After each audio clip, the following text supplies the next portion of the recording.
I would like to give the presentation on spatial cognition applications towards a Swachh Digital India. Abstract. Spatial cognition plays an important role in various human activities. Space can be memory space, web space such as the dimensions of height, depth, and width within which all things exist and move. This paper presents a review of spatial cognition functions and applications. This paper mainly focuses on location-based services, cybercrime solutions, space, and humanity from a spatial cognition perspective. Various companies use location-based services for marketing, vehicle tracking, travel information, etc. As technology is growing, misuse of technology, that is cybercrimes, are also increasing. There is a need to build a new spatial database to prevent cybercrimes by developing new spatial rules. Internet addiction is leading to stress, health issues in people. Introduction. Spatial cognition involves information collection, storage, organization, utilization, and retrieval of knowledge about spatial environments. These capabilities enable human beings to manage several basic and high level cognitive tasks in everyday life.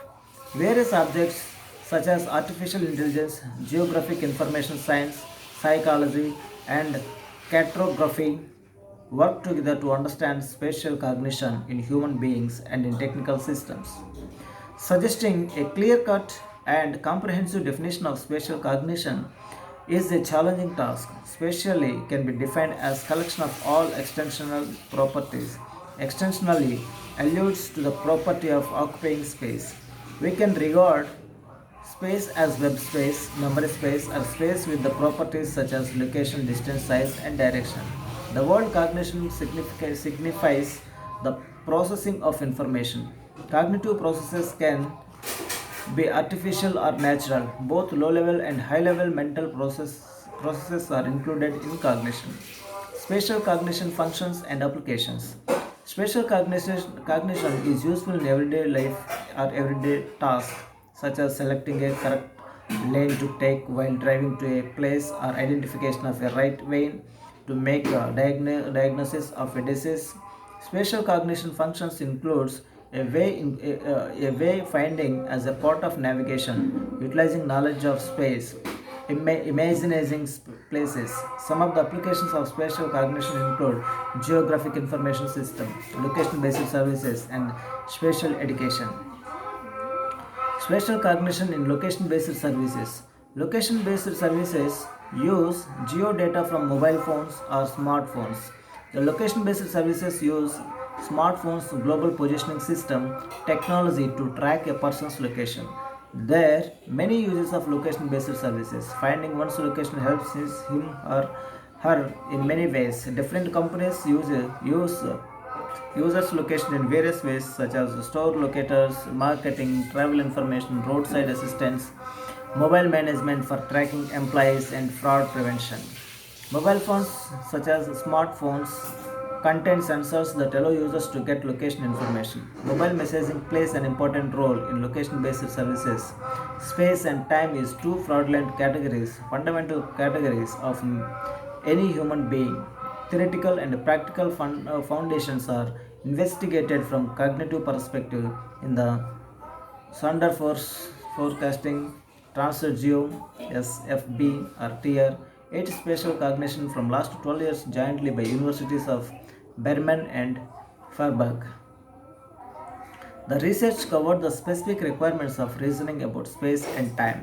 Based on the theories of spatial cognition, we can build artifacts that implement perception, memory, information processing, and communication. Semantic web technologies provide an opportunity to develop more intelligent location based applications that would enable the delivery of information that is more accurate and relevant to the user.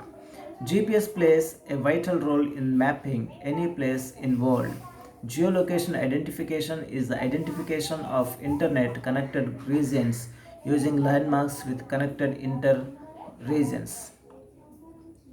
Spatial cognition in cybercrimes. Cybercrime is about the crimes in which communication device and communication channels are used directly or indirectly as a medium. It may be a desktop, laptop, PDA, vehicles, mobile phones, and watches.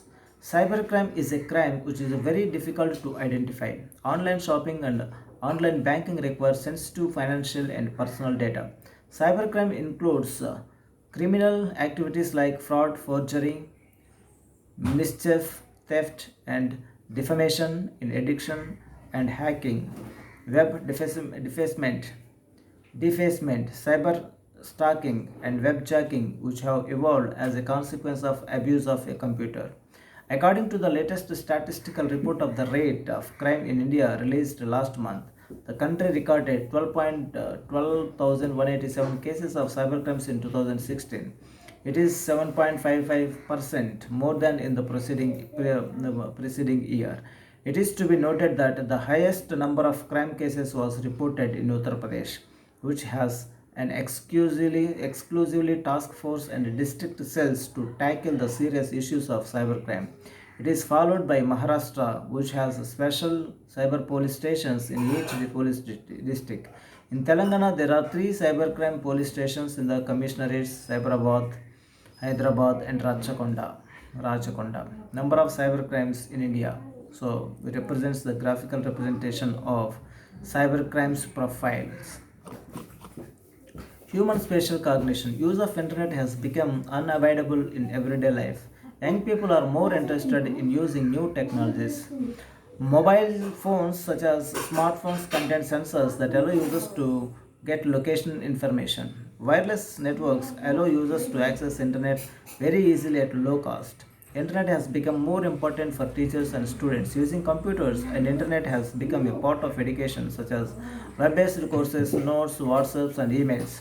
The widely used applications by young people are such as shopping online, WhatsApp, playing games, watching videos and downloading information. And cognitive functions: input phase, elaborative phase and output phase. So we have divided into three categories, and this screenshot represents three phases of cognitive functions. And finally, conclusions.